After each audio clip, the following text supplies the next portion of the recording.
10 years ago, I uploaded my first video to YouTube. 5 years after that, I got my first and only viral video, and suddenly I had 20,000 subscribers and people wanting to know more about swords, and so for a while I became the swords guy on YouTube. But I didn't always make videos about swords, but it seems that nonetheless I still managed to grow a sort of following, if you like, and this was nice because it meant that I got invited to things. I got invited to a live-action role-play event in Poland and Tank Fest, which is about tanks, and I got to go paintballing in tanks, and that was great too. Well, now I'm in a jungle in Guatemala. Who'd have thought of that? Yes, I set off on an adventure in a far-off exotic land. I had answered an invitation from INGUAT, the Guatemalan government's Department of Tourism, to go and make videos of stuff I like in Guatemala. I flew across the Atlantic to Central America and set the kite down in Costa Rica, there to refuel, eat a pork pie, check the oil and use the loo, and then it was on to the capital city of Guatemala, rather unimaginatively called Guatemala City. Thence it was but a short hop and a crash to the picturesque island of Flores, whence we struck out overland into the depths of the Petén jungle, there to seek out the fabled lost city of El Zotz.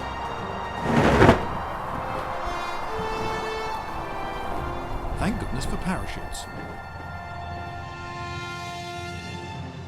We set off along the causeway, and after a bit the modern roads gave way to ones a shade less paved. Si quieres para momentitos. We then made it to a rather well-kept village, where we swapped into this vehicle. Hola. We're stopping here at one of the last grocery stores to pack up some provisions for our trip. You say they're all carrying guns? Mm-hmm. Wow, there's a machete and a half. Yeah. You can see that one, he has a 6-hour on him. In good time, we arrived at the entrance to the national park. Well, here's a sentence I didn't anticipate saying today. The ladies' lavatory is full of bats.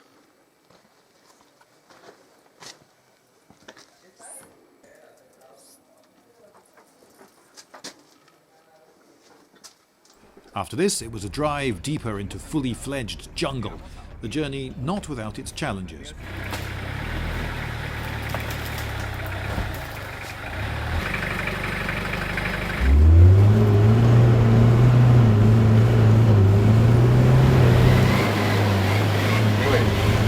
Whoa!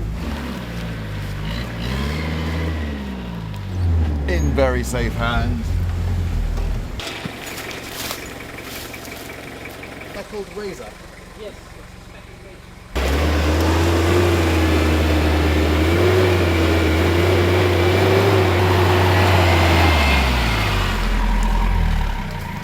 What do you think, Lloyd?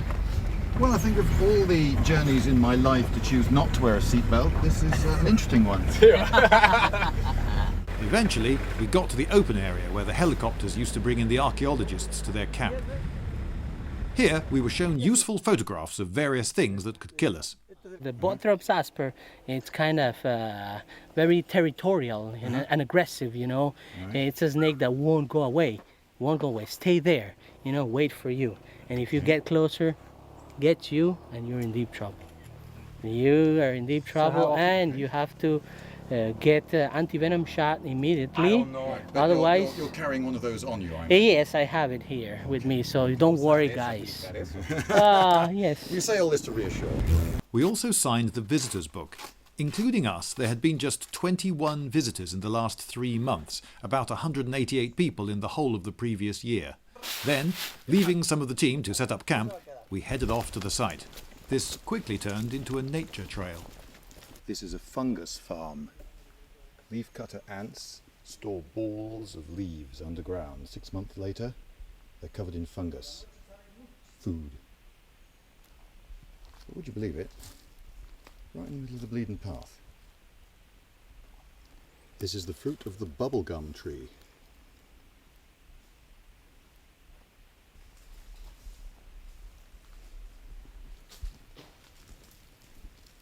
A Gulf Coast toad.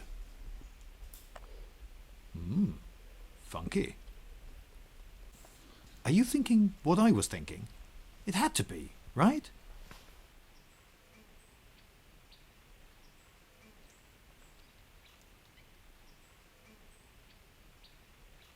You get it?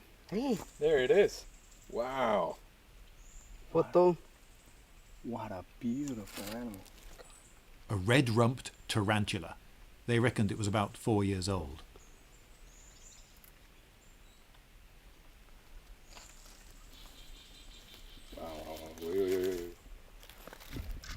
Wow, that's big. The camera didn't quite get it, but some of the greens were like jewellery.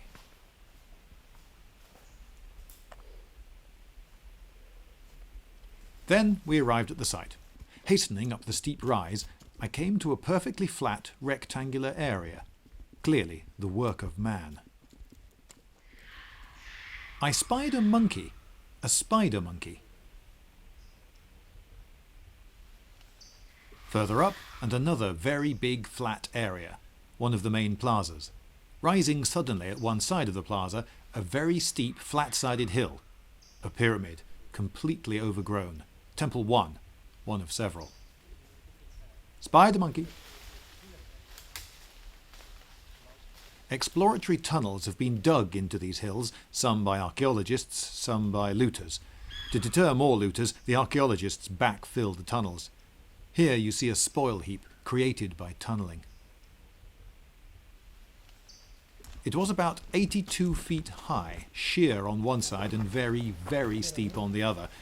One didn't want to trip.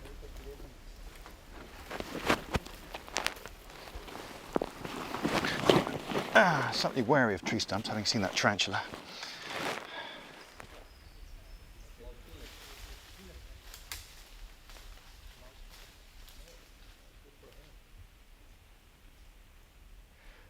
This is the roof comb. It was not solid. These were hollow spaces, tiny spaces for just a few people. Some people say that because there were very few people who could fit in here, they must have been extremely high ranking. Personally, I think that on its own doesn't convince me that they had to be high ranking. In a lot of Greek temples, for instance, there was very little space on the inside, and yet ordinary folk could get some privacy and go up into the temple to talk to their gods. That is not a rock face. That is original stucco, amazingly enough. And that is not in situ. That load of rubble there was once up there. That was the roof which has collapsed down. Beyond it, you can see some stones more orderly. Those are corbelled stones, part of a roof which came up and met, it's going to be very difficult for you to see it, at the top of that stone there. So it was a very narrow, upside down V-shaped roof there. Very little space in the roof comb. Spider monkey! Right, so this is the top of the top bit, and it seems that it was in here that they stoked fires of incense that sent messages to the gods through the chimneys.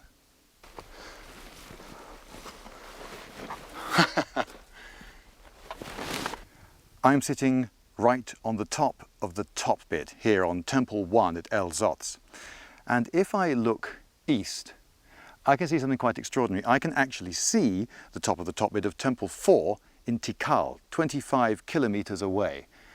Now, I'm looking across a vista of jungle canopy, but of course, back in the days of the Maya, there would have been a lot of agricultural land here and the view would have been quite different.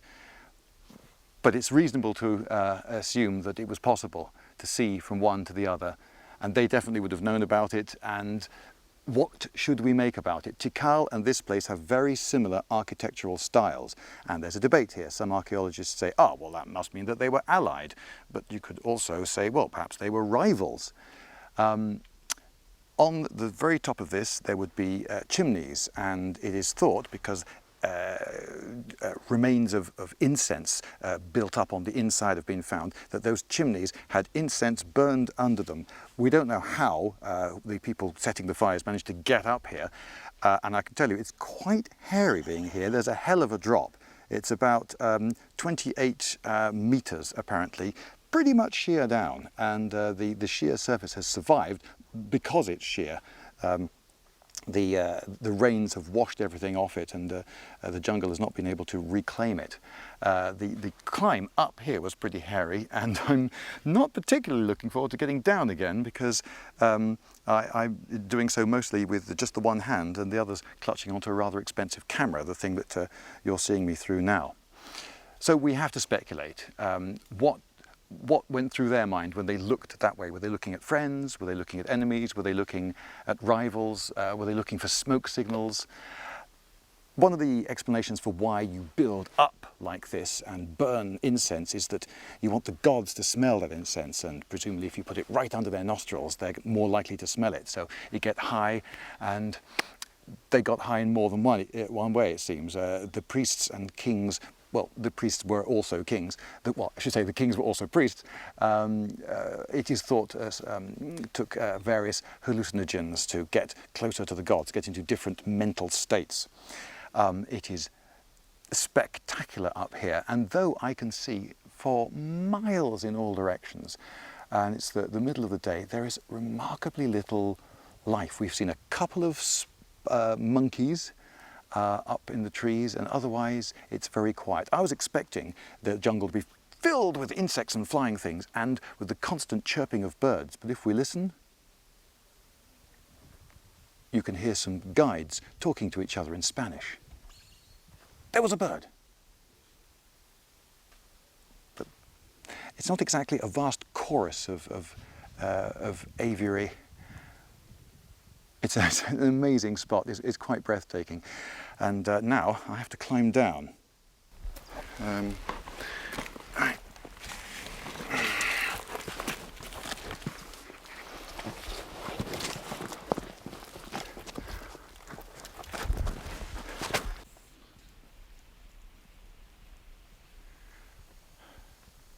Right, here we are in the thick of it, in the city of Zotz.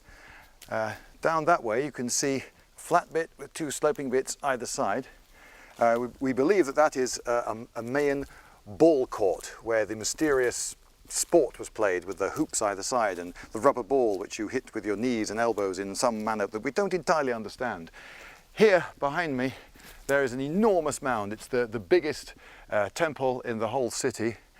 So that was presumably the most important religious spot. So we have sport there, religion, and in that direction was the royal palace.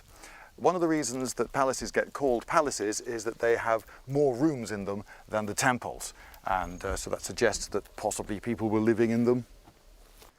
It's got something sticking to my arse. The first archaeological investigations here were in 1977, but most of the work was done a lot more recently. It seems that the city was at its height around the 6th to 7th centuries AD. I'm in a jungle in Guatemala.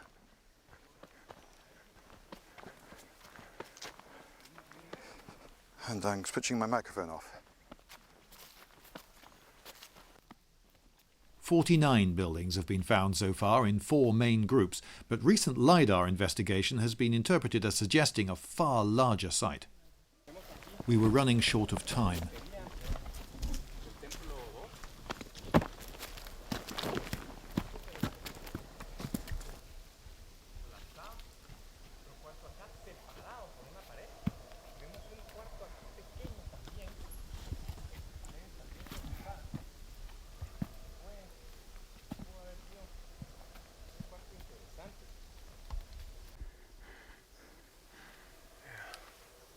Very solid tree. I'm at the top of the top bit of Temple 2, the biggest in Zotz, and I'm at the bottom of actually quite a large tree. And I'm also in something of a hurry because the howler monkeys are signaling that darkness is coming and we've got to see the bats. The cliffs of insanity. The bats spend their days in the rock behind those many little holes. Now I'm poised to witness one of the great sights of Guatemala. I am told that at dusk, out of these cliffs, out of loads of little holes, come 39 different species of bat in their hundreds of thousands. It happens at dusk. They fly out from their nests to hunt the insects, and it's difficult to know exactly what to expect. I've never seen anything like this before, but hundreds of thousands of bats, well, that's got to be pretty spectacular, don't you think? Our torches picked out a steady trickle of fairly large bats flying out quietly from some lower caves. But this wasn't the famed mass flight. Why come out all at once? Well, you might want to hide in the crowd from the various predators that arrive in anticipation of their suppers, like this bat falcon.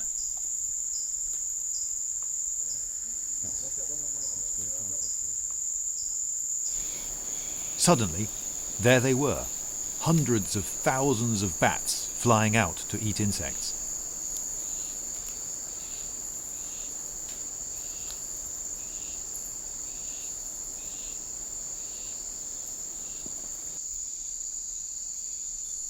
And then it was all over.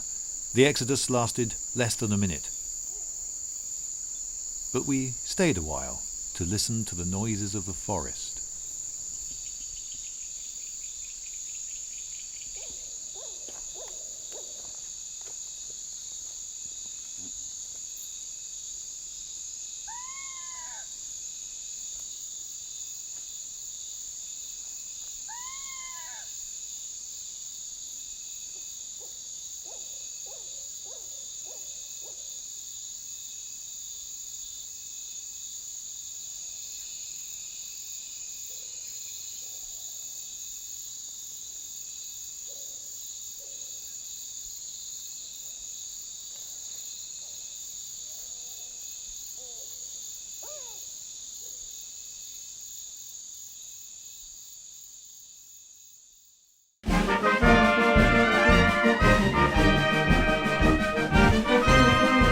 Lindybeige!